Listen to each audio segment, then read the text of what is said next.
ಎಲ್ರಿಗೂ ನಮಸ್ಕಾರ. ಇವತ್ತು ಕಲಬುರಗಿ ಲೋಕಸಭೆ ಸಾರ್ವತ್ರಿಕ ಚುನಾವಣೆಯ ನಿಮಿತ್ತವಾಗಿ ಇವತ್ತು ನಮ್ಮ ಸಮೃದ್ಧಿ ಕರ್ನಾಟಕ ಜನಪರ ಸಮಿತಿ ವತಿಯಿಂದ ಇವತ್ತು ನಾವೇನಪ್ಪ ಅಂತಂದರೆ ಜನರಿಗೆ ಒಂದು ಸಂದೇಶ ನೀಡುವ ಮೂಲಕ ಏನಂತ ಹೇಳ್ತೀವಿ ಅಂದರೆ, ಇವತ್ತು ಈ ಚುನಾವಣೆಯಲ್ಲಿ ನಿಮಗೆ ಎಲ್ಲ ಪಕ್ಷದವರು ನಿಮಗೆ ಇವತ್ತು ಎಲ್ಲ ಭರವಸೆಗಳನ್ನು ನೀಡ್ತಾರೆ. ಇವತ್ತು ನಿಮಗೆ ಏನಂತಾರೆ, ನಿಮಗೆ 1 ಲಕ್ಷ ಕೊಡ್ತೀವಿ, ನಿಮಗೆ ಮನೆ ಕಟ್ಟಿಕೊಡ್ತೀವಿ ಕೇವಲ ಭರವಸೆಗಳನ್ನೇ ನೀಡ್ತಾ ಇದ್ದಾರೆ. ಇವತ್ತಿನ ದಿವಸ ಹಿಂದಿನ ಸರ್ಕಾರಗಳಾದರೂ ಸಹಿತ ನಿಮಗೆ ಅದನ್ನು ಮಾಡ್ತೀವಿ ಇದನ್ನು ಮಾಡ್ತೀವಿ ಅಂತ ಹೇಳಿಕೆಸರು ಸಹಿತ ಇವತ್ತು ಜನರಿಗೆ ಯಾವುದೇ ರೀತಿ ಸೌಲಭ್ಯಗಳನ್ನು ದೊರಕಿಸದೆ ಇವತ್ತು ನಮ್ಮ ದೇಶವನ್ನು ಅತಿ ಹಿಂದುಳಿದಿದೆ. ಆದ್ದರಿಂದ ನಮಗೆ ಇಲ್ಲಿ ಮೇಲವಾಗಿ ಮುಖ್ಯವಾಗಿ ಬೇಕಾಗಿರೋದು ಏನಪ್ಪ ಅಂತಂದರೆ, ಇವತ್ತು ನಮ್ಮ ಕಲಬುರಗಿ ಜಿಲ್ಲೆಯಲ್ಲಿ ಇವತ್ತು ನಮಗೆ ಕಂಪನಿಗಳು ಬೇಕು.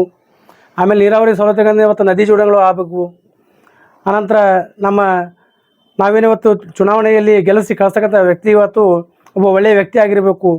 ಇವತ್ತು ಅವರು ಯಾವುದೇ ರೀತಿ ಭ್ರಷ್ಟಾರಹಿತ ಒಬ್ಬ ವ್ಯಕ್ತಿ ಆಗಿದ್ದಿರಬೇಕು. ಆನಂತರ ನಮಗೆ ಒಳ್ಳೆಯ ಶಿಕ್ಷಣ ಕೊಡ್ತಕ್ಕಂಥ ವ್ಯವಸ್ಥೆಯನ್ನು ಇವತ್ತು ಅವ್ರು ಮಾಡಬೇಕಂತ ಕೆಲಸವನ್ನು ಇವತ್ತು ಅವ್ರು ಮಾಡಬೇಕು. ಅಂಥ ವ್ಯಕ್ತಿಯನ್ನು ನಾವು ಇವತ್ತು ಗುರುತಿಸಿ ಅವರಿಗೆ ಒಂದು ಮತವನ್ನು ಇವತ್ತು ನಾವು ನೀಡಬೇಕಾಗಿದೆ. ಅದರಲ್ಲಿ ಇವತ್ತು ಪ್ರಥಮ ಬಾರಿಗೆ ಯಾರು ನೀವು ಮತ ಚಲಾವಣೆಯನ್ನು ಮಾಡ್ತಾಯಿದ್ದೀರಿ ಅವರಿಗೆ ನಿಮಗೆ ಶುಭವಾಗಲಿ. ನೀವು ಯಾವುದೇ ಗೊಂದಲಕ್ಕೆ ಒಳಗಾಗದೆ ನಿಮಗೆ ಯಾರು ಸೂಕ್ತ ಅಭ್ಯರ್ಥಿ ಅಂತ ನಿಮ್ಗೆ ಅಭಿಪ್ರಾಯ ಅನ್ನಿಸ್ತೋ ಅಂತ ನೀವು ಮತವನ್ನು ನೀಡಿರಿ. ನಾವು ಇವತ್ತು ನೀವು BJP ಹಾಕ್ರಿ, ಕಾಂಗ್ರೆಸ್ ಹಾಕ್ರಿ ಅಂತ ನಾವು ಹೇಳಲ್ಲ. ನಿಮಗೆ ಯಾರು ಒಳ್ಳೆಯ ವ್ಯಕ್ತಿ ಅಂತ ಅನ್ನಿಸ್ತಾರೆ ನೀವು ಅವರನ್ನು ಮನಮುಕ್ತದಿಂದ ನೀವು ಅವರಿಗೆ ಮತ ಚಲಾಯಿಸಿ. ಒಟ್ಟಲ್ಲಿ ಇವತ್ತು ಕಲಬುರಗಿ ಜಿಲ್ಲೆ ಎಲ್ಲ ಜನರು ಕಡ್ಡಾಯವಾಗಿ ಮತದಾನ ಮಾಡಬೇಕಂತೇಳಿ ಈ ಮೂಲಕ ತಮ್ಮಲ್ಲಿ ನಾವು ಮನವಿಯನ್ನು ಮಾಡ್ತಾಯಿದ್ದೀವಿ. ನಮಸ್ಕಾರ. ದೇಶದಲ್ಲಿ ಲೋಕಸಭಾ ಚುನಾವಣೆ ನಡೆಯುತ್ತಿದೆ ಈಗ. ಆದ್ದರಿಂದ ನಮ್ಮ ಕಲಬುರಗಿ ಜಿಲ್ಲೆಯ 2ನೇ ಹಂತದ ಚುನಾವಣೆ ಇರೋದರಿಂದ ನಮ್ಮ ಭಾಗದಲ್ಲಿ ಈಗಾಗಲೇ ಕನ್ನಡ ಪರ ಸಂಘಟನೆಗಳು ಈಗ ಕೆಲವೊಂದು ಪಕ್ಷಕ್ಕೆ ಬೆಂಬಲ ನೀಡಿವೆ. ಈಗ ನಮ್ಮ ಕನ್ನಡ ಪರ ಸಂಘಟನೆಯಿಂದ ನಾವು ನೀಡ್ತಾ ಇರೋದು ಏನಪ್ಪ ಅಂದ್ರೆ, ವ್ಯಕ್ತಿಗತವಾಗಿ ಅಲ್ಲ, ಪಕ್ಷಕ್ಕಾಗಿ ಅಲ್ಲ, ನಮ್ಮ ಭಾಗದ ಜನಪರವಾದಂಥ ಕೆಲಸ ಮಾಡ್ತಕ್ಕಂಥ ವ್ಯಕ್ತಿ ಕೊಡ್ತೀವಿ.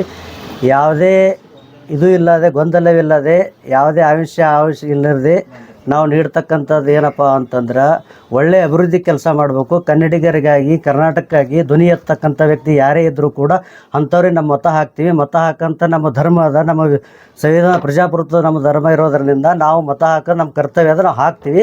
ಆದರೆ ಒಳ್ಳೆಯ ಕೆಲಸ ಮಾಡ್ತಕ್ಕಂಥ ಅಭ್ಯರ್ಥಿ ಓಟ್ ಹಾಕ್ತೀವಿ ಅಂತಕ್ಕಂಥ ಮಾತು ನಮ್ಮ ಕನ್ನಡ ಪರವಾದಂಥ ನಾವು ಚಿನ್ನದ ನಾಡು ಕರ್ನಾಡು ಜನಪರ ಅಭಿವೃದ್ಧಿ ಸೇವಾ ಸಮಿತಿ ಅಧ್ಯಕ್ಷನಾಗಿ ನಮ್ಮ ನಿಂಗಣ್ಣ ಉದ್ನೂರಾಗಿ ಹೇಳ್ತಾ ಇರೋದು. ಈಗ ಲೋಕಸಭಾ ಚುನಾವಣೆ ನಡೀತಿದ್ದು 3ನೇ ಹಂತ ಹಾಗೂ ಈಗ ಕಡ್ಡಾಯವಾಗಿ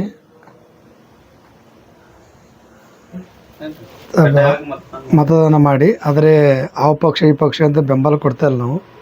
ಯಾರು ಅಭ್ಯರ್ಥಿಯಾಗಿ ಚಲೋ ಕೆಲಸ ಮಾಡ್ತಾರೆ ಗುಲ್ಬರ್ಗದಾಗ ನಮ್ಮ ಕೇಂದ್ರ ಸರ್ಕಾರದಲ್ಲಿ ಅವರಿಗೆ ನಾವು ಬೆಂಬಲ ಅಂದರೆ ನಮ್ಮ ಮನಸ್ಸಿಗೆ ಯಾರು ಒಳ್ಳೆಯ ವ್ಯಕ್ತಿ ಇದ್ದರೆ ಅವ್ರಿಗೆ ನಾವು ವೋಟ್ ಮಾಡ್ತೀವಿ, ಅವ್ರಿಗೆ ಬೆಂಬಲ ಕೊಡ್ತೀವಿ ನಾವು. ಎಲ್ಲರೂ ಗುಲ್ಬರ್ಗದ ಜಿಲ್ಲಾಧ್ಯಕ್ಷ ಗುಲ್ಬರ್ಗದಲ್ಲಿ ಯಾರಾದರಾಗಲಿ ಒಳ್ಳೆಯ ವ್ಯಕ್ತಿಯನ್ನು ನೋಡಿ ವೋಟ್ ಮಾಡಿ.